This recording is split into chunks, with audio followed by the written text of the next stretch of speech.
정지열 회장님 말씀하셨던 것처럼 이게 정말 산업 활성화에 정말 도움이 되고 저희 업계에는 굉장히 희소식이라고 저희는 해석을 합니다.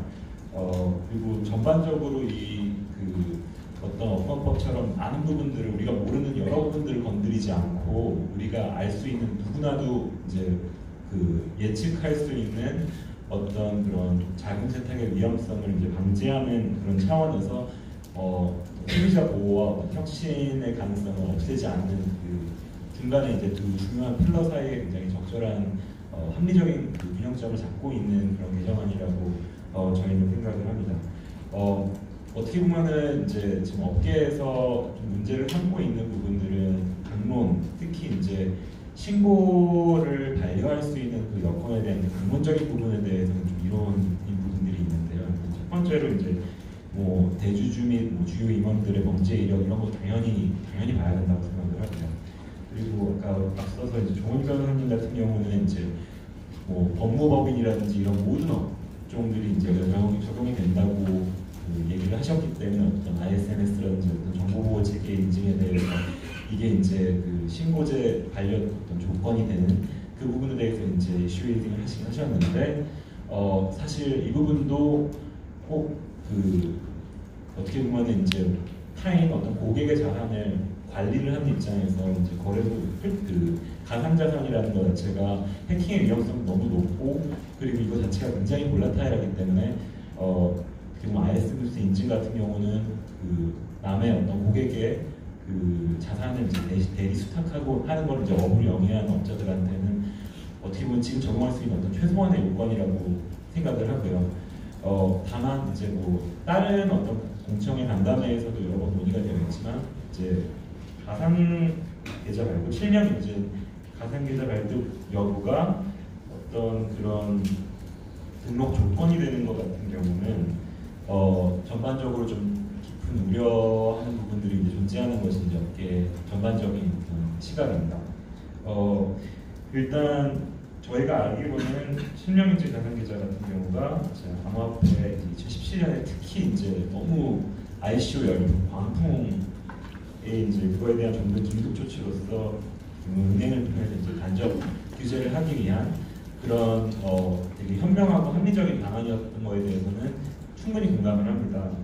근데 이제 그 발급해오는 과정 자체가 어떤 특정 거래소들에게만 임의적으로 부여되어 있고 그리고 실제 거래소의 AML 체계의 건전성을 담는 척도가 아니라는 점이 지금 어떤 이론의 그 씨앗이 되고 있는 그 근인이 된다라고 저희는 바라보고 있습니다. 예컨대 이제 그러니까 제가 운영하는 곰팍스 같은 경우는 뭐 은행이나 방통이나 이런 데 실사 가장 매번 되게 우수한 그런 평점을 통과했고 국내에서 어떤 상장 원칙이라든지 운영 같은 트레이딩 규정도 최초로 도입하고 PwC에서 실사받고 그다음에 뭐 전 세계 업계 최초로 ISO 인증, 그리고 ISMS 인증 같은 것들을 획득한 어떻게 보면은 국내에서 유일하게 과태료조차 받지 않은 그런 거래소임에도 불구하고 실명 인증 계좌를 2017년 이전에 보유하지 않았다는 이유만으로 저희는 그 실명 인증 계좌를 아직 받지 못한 상태입니다.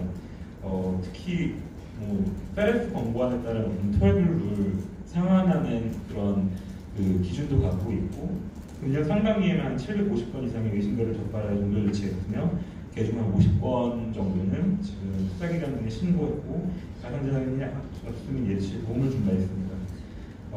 어쨌든 저희 같은 경우는 이제 꼭 저희뿐만이 아니라고 생각을 하는데 그 가상자산을 악용한 그런 범죄 행위라든지 자금 세탁 행위를 막으려는 어떤 열악한 환경에서도 그러니까 최대의 노력을 하고 있는데도 불구하고 이에 대한 명확한 기준이 제시되지 않은 부분에 대해서는 저희는 좀 문제가 있다라고 생각을 하고 있고 만약에 이런 부분에 대해서 정확하게 정리가 되지 않는다라고 하면 이 법안이 과연 공정하게 시행될 수 있을까에 대한 그런 여론 혹은 업계의 어떤 그런 의심을 불식시키지 못할 수 있을 거라고 생각을 합니다. 예, 강론에 대한 얘기는 여기까지고요. 그리고 앞에서 김미영 시장이 말씀하신 부분처럼 기본적으로 이제 다양한 그런 이해당사자들이 모여서 어떤 효율적인 내부 통제안을 도출하는데 함께 이제 노력할 수 있는 대화가 제일 중요한 것 같고요. 앞으로 이제 굉장히 업계를 위해서도 효율적이고 그리고 이제 소비자 피해라든지 어떤 경제로 악용되는 그런 것들을 막으면서 이제 양성화돼서 이제 정말 이제 업계가 잘 발전할 수 있게 하기 위해서는 결국은 대화와 타협, 융통성 이런 것들이 가장 필요한 것 같습니다.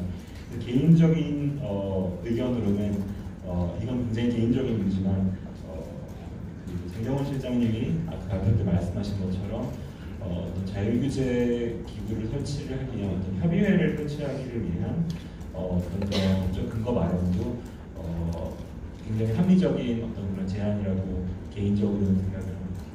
왜냐하면 지금 저희가 모르는 부분들도 그리고 위에 그 조원희 변호사님 발표하신 때 지적하신 부분처럼 우리가 지금 기술적으로 상용화되지 않은 부분들 그런 부분들이 그런 부분들을 꼭 필요로 하는데 그것들이 지금 준비가 인프라가 충분히 준비되지 않는 상황이다 보니까 우리가 모르는 부분들에 대해서 효율적으로 융통성 있게 태클을 하기 위해서라도 그런 협의회라든지 이런 근거 기준 같은 것들을 이번에 마련하는 것도 굉장히 합리적인 제안이라고 개인적으로 생각합니다.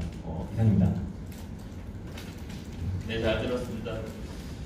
그 개정안이 빨리 이제 발표가 돼서 업계에서 기대하는 기대나 아니면 이제 그 우려에 대해서도 잘 말씀해 주셨는데요.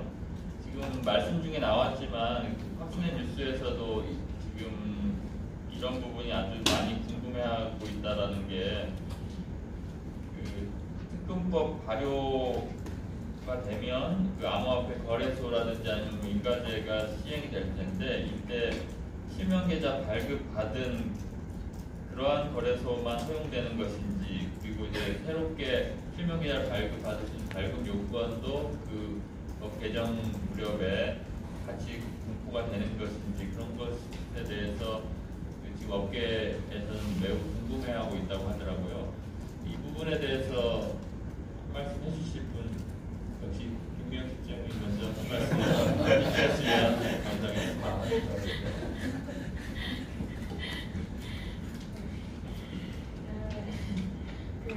기본적으로 실명 확인 계정 서비스는 이제 금융기관이니까 저희 지금 은행이죠. 그러니까 은행이 은행과 거래하는 가상 취급업소 자체가 적정한 내부 통제를 갖추고 있고 또는 이제 그 고객 확인 차원에서 제반 여러 사항을 준수하고 있는지를 확인한 후에 지금은 자율적인 판단을 발급을 해주고 있는데요. 이제 아마 제일 궁금하시다고 많이 그러는 분들이 그런 기존의 4개 외에는 이제 추가적인 발급은 없다면 어떻게 되는 건지 뭐 이런 부분들에 대한 지금 그 어떤 그 우려나 후선이 되게 많은 거는 아마 저희 뭐 FI나 저희 동원이나 다 잘 알고 있습니다. 근데 이제 뭐 일단 기본적으로 그 은행이 판단할 거기 때문에 거기에 대해서 저 직접적인 말씀을 드리기는 어렵지만 제 개인적인 생각을 말씀드리자면 좀 전에 은행 같은 경우에는 말씀드린 것처럼 그 가상통화 취급업소가 자금세탁 방지 의무가 부여되지 않았기 때문에 그 가상통화 취급업소 자체의 자금세탁 행위라든지 이런 부분에 대해서 스스로 통제하지 못한다고 생각했기 때문에 사실은 그 입출 계정 서비스를 발급하거나 이런 거에 대해서 상당히 좀 소극적일 수밖에 없었다고 생각을 하거든요. 근데 이제 특검법 시행이 되면서 기본적으로 가상통화 취급업소에 대해서도 그 자금세탁 방지 의무가 부과가 되기 때문에 그런 부분에 있어서는 은행도 조금 그 이 계정 서비스를 하는 데 있어서 보다 좀 그 긍정적인 평가를 통해서 하지 않을까 이제 그런 기대는 좀 저는 해봅니다. 예. 이제 말씀하신 그런 부분들은 뭐 세부적인 기준을 어떻게 할 건지 이런 부분들도 추가적으로 계속 논의는 돼야 될 것 같습니다. 근데 이제 이게 뭐 당장 그 법 시행되고 저희가 뭐 지금 현재 김병욱 의원안도 일정 부분 이제 아마 그 좀 시행을 유예시켜놓은 그런 기관들이 있어서요. 또 왜냐면 그 기간 전에라도 저희가 시행령 왜 어떤 사항을 반영시킬 건지 뭐 이런 부분들은 좀 충분히 논의를 하고 그 과정에서 그런 부분들도 충분히 좀 의견 수렴이 될 수 있을 거고 그렇게 기대합니다. 네, 혹시 또 덧붙이신 아니신가요? 그래요. 바로 옆자리에 계셨네요. 그냥 싱가포르의 그 프랙티스를 한번 설명을 드리면 좋을 것 같아서요. 그 싱가포르 같은 경우는 사실은 이런 가상자산 취급업소들이 은행에서 그 계좌를 여는 게 쉽지는 않아요. 왜냐하면 뭐 은행 입장에서 이제 전 은행이 출신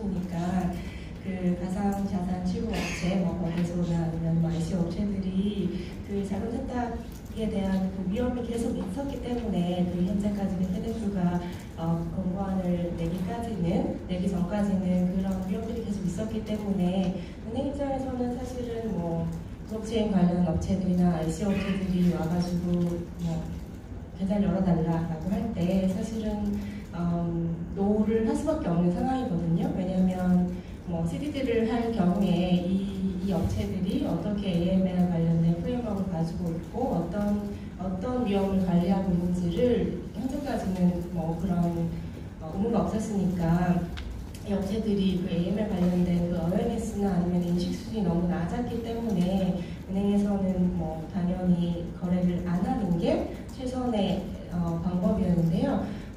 현재는 싱가포르 같은 경우는 실명계좌를 요구하고 있지는 않아요.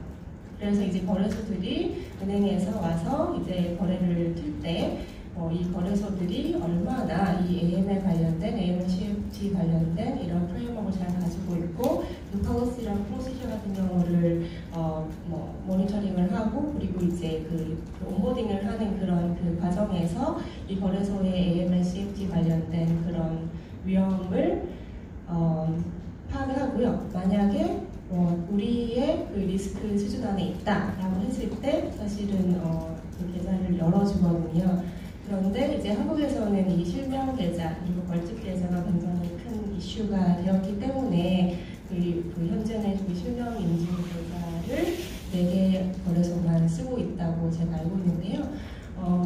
이 권고안이 사실은 필요가 되고 그리고 각 거래소와 그리고 취급 업체들이 그 어웨어니스를 가지고 이런 그 각각의 내부 규정들을 마련을 했을 경우에는 제 생각에는 이 실명 인증 계좌가 정말 필요한가? 왜냐면은 이 부분은 굉장히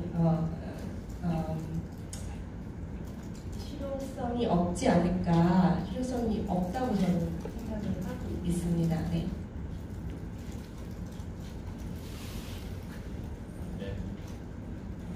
김미영 실장님 말씀하고 좀 연결되는 면도 있는 거죠? 지금 말씀하신 제가 이해는 잘 모르겠지만요. 시간이 좀 계속 많이 없어서요. 그러면 일단 토론자로 지정된 분들의 말씀은 이 정도로 듣고 플로어에서 2분 정도만 제일 먼저 손 드신 여기 강 대표님 마이크 좀 주시면 되겠습니다. 예, 안녕하십니까. 저는 주식회사 빅분의 크립토 이코노미스트를 하고 있는 장중혁이라고 하고요. 제가 2가지 정도 질문 혹은 또 의견 말씀드리려고 하는데, 한 가지는 사실은 지금 가상자산 거래를 너무 거래소 중심으로 보는 시각 때문에 이 논의에서 포괄해야 되는 범위 하나가 좀 빠져 있는 것 같아요. 그러니까 앞에서 발표하신 분들 중에 이제 이번에 페데프 가이드라인이 가상자산 to 가상자산까지 범위를 확대했다라고 하는 얘기를 해주셨는데, 사실은 가상자산에서 가상자산으로 거래되는 많은 시도들은 그 블록체인과 암호화폐의 혁신의 가장 핵심에 있는 영역들이거든요. 그래서 그 가상자산과 거래를 통해 가지고 새로운 가치를 만들어내는 시도가 다양하게 이루어지는 영역인데, 거기를 VASP로 지정해가지고 AML 그 의무를 주는 그 페덱 가이드라인을 특검법에서 받아야 된다고 생각하는 건지, 그 페덱 가이드라인이 정말로 블록체인과 암호화폐 혁신성을 죽일 가능성에 대해서 저는 되게 사실 우려를 하고 있고요. 그 부분이 지금 앉아 계신 분들은 사실 그 영역에 있는 분 한 분도 없으세요. 그래서 논의에서 좀 다뤄지지 못하고 있는 게 아닌가라는 생각이 들고, 우리가 활성화 방안 얘기가 있는데, 활성화의 핵심은 뭐냐면 그냥 거기서 새로운 시도들이 많이 나와서 그게 법정화폐와 경제와의 연결을 통해서 법정화폐 경제에 저거 주는 거거든요. 활력을 줄 수 있는 에너지원이 되는 건데, 그 부분에 대해서 분명히 가상자산 거래 법제화에서 전문가들이 최소한 그 관련된 이해 강사자가 논의에 참여해야 될 거라는 생각이 들고요. 두 번째로는 이제 은행 계좌와 관련된 이슈, 이제 정말로 거래소 중심으로 본다면 거기에서는 또 은행이 빠져 있는 게 문제가 된다고 생각합니다.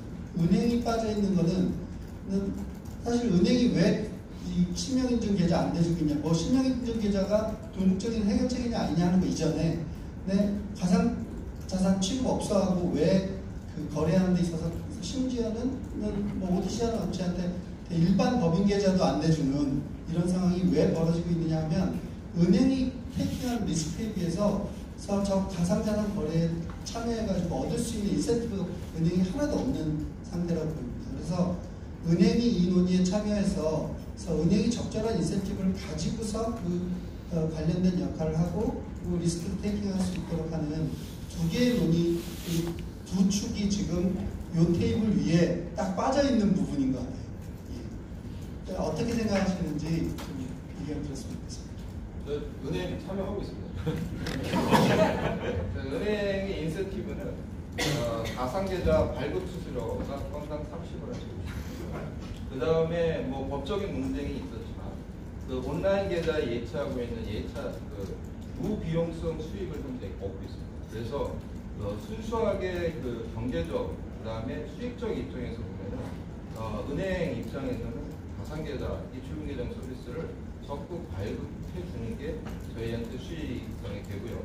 그 다음에 아까 말했던 그 버추얼 어셋과 버추얼 어셋 간의 트랜잭션, 이걸 혁신성이라고 이제 말씀하셨는데, 혁신성의 이제 대표인이 고박스 대표님도 와 계시지만, 은행 입장에서는, 그러니까 은행 입장이 아니라 AML, 안티머니 런더링 입장에서는 이걸 믹스드, 그 다음에 분산송금 혼합자산이라서 AML 트랜잭션에서 가장 리스키한 걸로 보고 있습니다.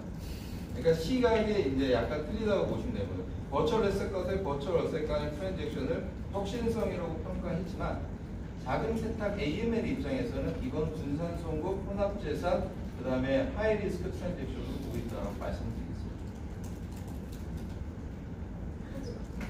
하나 좀 주시면, 그러니까 이제 가상자산과 가상자산의 트랜잭션하고 가상자산과 가상자산의 트랜스퍼하고 조금 구별을 해서 대표님 말씀하신 대로 그 혁신성이라는 게 뭔가 이제 화폐적으로 교환되는 것이 아니라 블록체인 자체 내에서 이제 토큰이나 코인의 이코노미를 통해서 돌아가는 공간을 만든다고 하면 그러다 보니까 이제 아까 말씀드린 것처럼 이 이제 트랜스퍼라든지 이런 개념을 우리가 어떻게 설정할 거냐에 따라서 혁신적으로 이루어지는 서비스까지가 VASP에 포함될 거냐 말 거냐 하는 그런 이제 논란의 소지가 있는 것 같습니다. 그래서 그거는 아마 이제 향후에 법을 개정한다거나 할 때 그런 부분들에 대한 논의도 이루어지면 좋겠다는 생각입니다. 좀 추가해서 말씀드리면 그 FedOp 가이드라인에서 개발자라고 하는 카테고리를 지금 AML 를 해야 되는 대상으로 보고 있는데, 특히나 블록체인 같은 경우는 뭐 그게 어떤 형태로든 스마트 컨트랙 형태로 블록체인에 올려놓고 아무나 이용해, 그걸 이용한 거래에 그 스마트 컨트랙을 이용해서 아무나 거래해도 된다라는 그런 기업을 가지고, 심지어는 개발자가 전혀 수수료 같은 수익을 취하지 않고 그냥 오픈해 놓을 수가 있거든요. 근데 그걸 개발한 사람이 거기에 거래한 사람들의 거래에 대해서 책임을 져야 되느냐 라고 하는 문제는 저는 개발자가 그 카테고리 안에 들어가는 건 심각한 문제라고 생각합니다. 이거는 어찌 보면 그 도구와 목적 사이에 무엇을 규제할 거냐라고 하는 이슈가 될 수도 있는데, 뭐 일반적으로 기술 산업에서 흔히 나타나는 양상인데요. 혁신은 새로운 뭐 컨택트를 만들어갖고 올리고 이런 형태로 블록체인 안에서 일어나는데, 개발자를 규제하겠다? 이거는 매우 심각한 문제, 혁신을 억누르는 문제를 담고 있을 수 있다고 생각합니다. 예, 뭐 시간이 많이 돼서 제가 그냥 간단하게 제 개인적 생각을 말씀드리면, 그냥 범죄에 도움이 되는 어떤 프로그램이라든지 이런 건 개발하지 않았으면 좋겠다는 생각으로 아마 ATF에서는 그렇게 하지 않았나 그렇게 생각되고, 말씀한 혁신성에 대한 요구가 더 커지면 그런 부분은 해석을 통해서 제외될 수 있을 거라고 생각합니다. 그냥 넘어가려고 했는데 계속 손을 드셔가지고 마지막으로 박영철 기자님이 질문 다 듣고 끝내도록 하겠습니다. 네, 코인데스크의 김영철 기자고요. 질문을 짧게 하겠습니다. 김소 팀장님께 여쭤보고 싶은 건 FIU가 지금 페데프 사무국에서 많은 역할을 하고 있는 걸로 알고 있는데 내년 6월에 내년 6월까지 권고안에 대한 의견을 수렴하고 있고 그러면 이제 트래블 룰에 대해서 이게 현실적으로 가능하냐라는 질문들이 많은데 이 트래블 룰이 내년 6월까지 좀 수정될 가능성은 어느 정도 있다라고 보시는지 궁금하고요. 아니면 혹은 이게 거의 확정되어 있는 건지 트래블 룰의 그 범위들도 궁금하고요. 그리고 좀 금감원에 하나만 여쭤보고 싶은 건 지금 특허법 신고 요건들을 한국에 있는 지금 암호화폐 거래들이나 지갑회사 등이 지킬 수 있는 수준이라고 보시는지 궁금합니다. 지금 취급업소 범위에 들어가 있는 업체들의 AML이나 CFT 수준이 어느 정도라고 보고 계신지 금감원에서 두 분 나오셨을까요? 편하신 분 말씀해 주시면 제가 먼저 지금 사실은 저희가 가상통화 취급업소에 대한 어떤 컨택 경험이 없습니다. 왜냐하면 지금 특허법에서 종전까지 규제 대상에 전혀 포함되어 있지 않았기 때문에요. 저희가 가상통화 취급업소를 직접 가서 검사를 하거나 또는 이제 어떤 점검을 통해서 어떤 식의 시스템을 갖추고 있다 이게 이제 돼야 아까 말씀하신 질문에 답을 해드릴 수 있을 것 같은데 지금 저희가 감독이나 검사를 하고 있는 그런 범죄에 전혀 들어있지 않았기 때문에 이제 앞으로 저희가 법 시행되고 하고 나면 그 답변에 대해서는 말씀드릴 수 있을 것 같습니다. 네.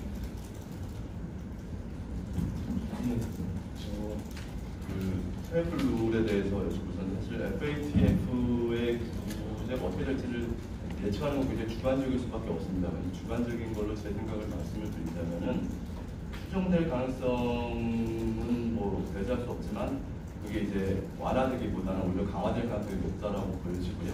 그리고 이제 판단의 근거로는 원래 FATF라는 것 자체가 처음에 1980년대에 이렇게 설립될 때는 마약에 대한 범죄 문제적으로 했던 것이 이제 또 9/11 같은 사건이 발생해서 테러 자금으로 됐었고 그다음에 이란이라든지 북한 문제가 되면서 이제 non-proliferation 즉 이제 여러 가지 좀 대량 살상 무기 확산 방지에 대해서까지 역할이 이제 커져왔다는 사실입니다. 그리고 규제를 받는 기관들도 이제 당초에는 이제 금융회사 이렇게 됐던 것이 그다음에 이제 비금융 이제 특정 이제 직업군 변호사라든지 아까 여러분들 말씀하셨던 그런 데까지 왔었고 그다음에 영역들도 지금 이제 또 가상 자산으로까지 확대되어 왔기 때문에 포괄이라든지 규제는 계속 좀 강화 유변도를 걸어왔다라고 판단이 되고 그래서 향후에도 좀 트래블 룰에 대해서 좀 현행 유지 또는 강화될 가능성이 높지 않겠는가 그게 제 개인적인 생각입니다.